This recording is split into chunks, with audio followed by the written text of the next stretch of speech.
At the end of the day, I feel like I'm doing what I'm supposed to be doing. Like, I feel very called to use this talent, this skill that I have, that I definitely believe was God-given to, to spread the positivity to people who need it.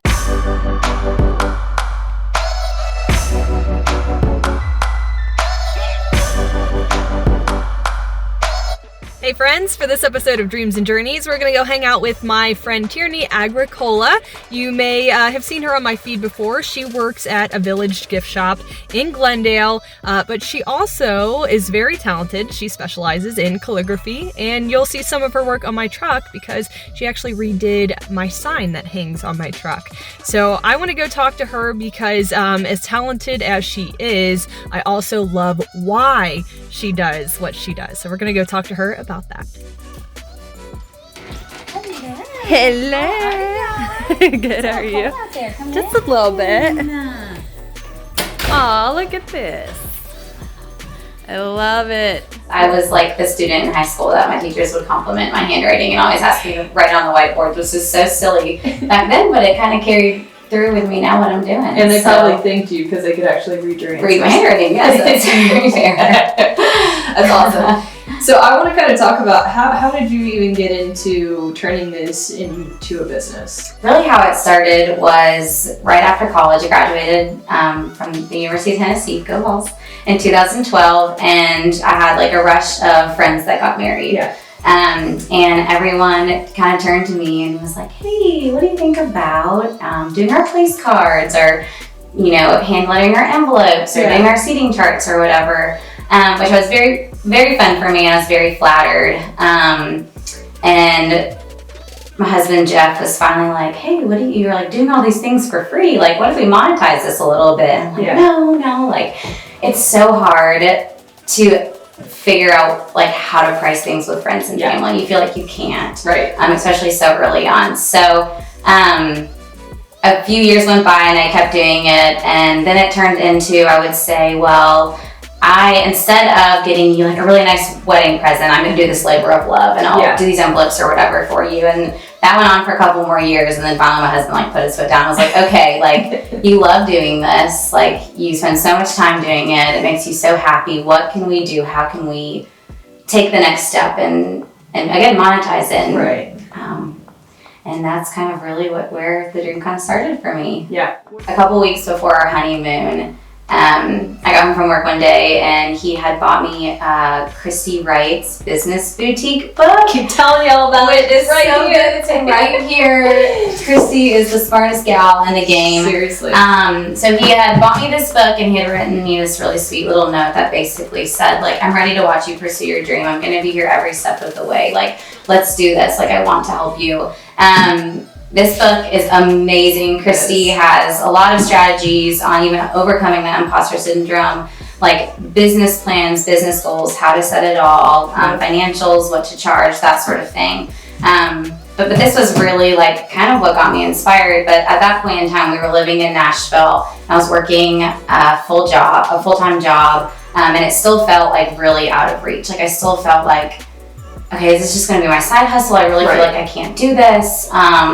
And then, as you know, on our honeymoon, my husband and I decided kind of out of nowhere that we were going to move to Cincinnati and moved within 3 weeks of getting back from our honeymoon. Wow. So for me, it was so fast. And your husband's from here? My husband is from Cincinnati, yeah. I put in my 2 weeks at work before we even told our friends that we were moving, and next thing I knew, we were here. So for me to really, to take that next step, it was kind of like the natural things. Like we got here, it happened so quickly. My husband was able to transfer to Cincinnati with his job, so he was fine there.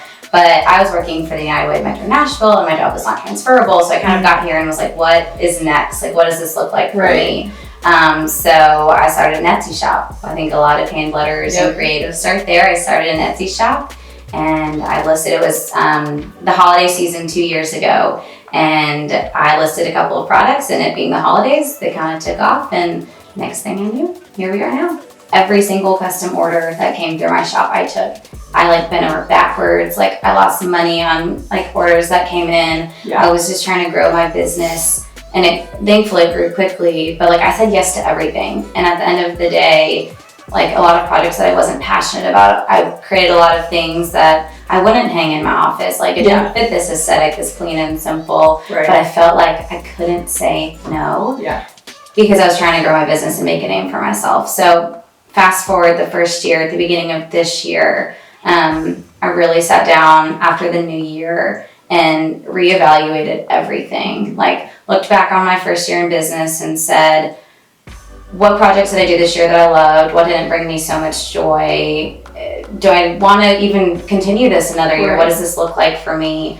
And I like completely changed my business model as far as the products that I was offering. Whereas my first year in business, I catered a lot towards brides. So I was still doing a lot of the place cards and seating charts and envelopes and that sort of thing. And that's great, but I just don't think that that industry was for me personally. So for me, I spent a lot of time in the first quarter of this year just being prayerful on what the next year in business could look like, and felt very led to just spread scripture and positivity and love. And for me, that looks now like creating these prints that I do. So good mix, my orders now are a good mix of watercolor hand lettering. So I do a lot of wedding vows, these beautiful promises people make that they want to hang in their homes as a reminder. And I do a lot of scripture, and I have people reach out that say, I have a friend moving across the country and they're a little anxious about the move. Is there something we can find that'll like reassure her she's where she's supposed to be? Or I have people reach out that say, I'm in, like a down season of life. These are my favorite song lyrics. Can you letter them for me? Or whatever that looks like for celebrations. And again, that decision to kind of go in that direction came with a lot of prayer for me. And at the end of the day, like, I am so passionate about what I'm doing now. Like, I love spreading, scripture in people's homes and cheering people up. And I love like knowing that like what I'm created is gonna be put in a frame and hung on a wall or in an office for someone like who just needs a reminder that they're doing good work, or where they're supposed to be, or whatever that looks like. When you think 5 years down the road, where would you like your business to look like?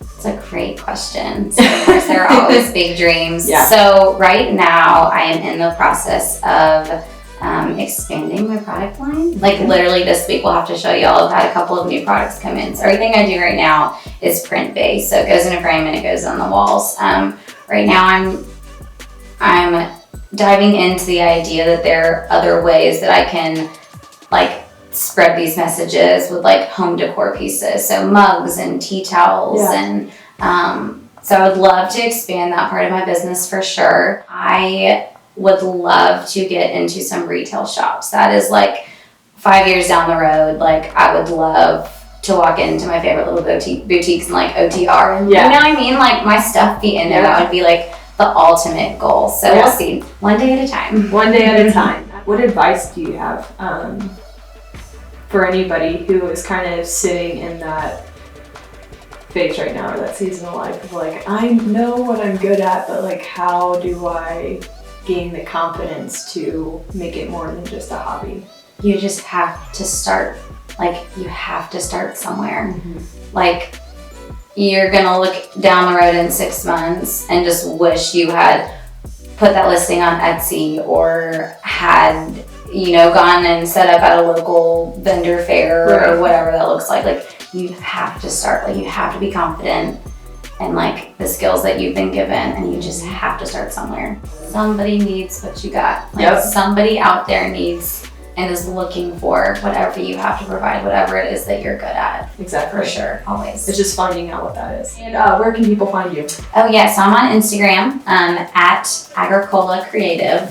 You'll put one of those things right here, because Agricola is a little tough. But at Agricola Creative on Instagram, and then Agricola Creative on Etsy as well. So that's where I'm primarily selling most of my products right now. But stay tuned, you'll be seeing some of her stuff on my truck. I'm so excited. I'm excited.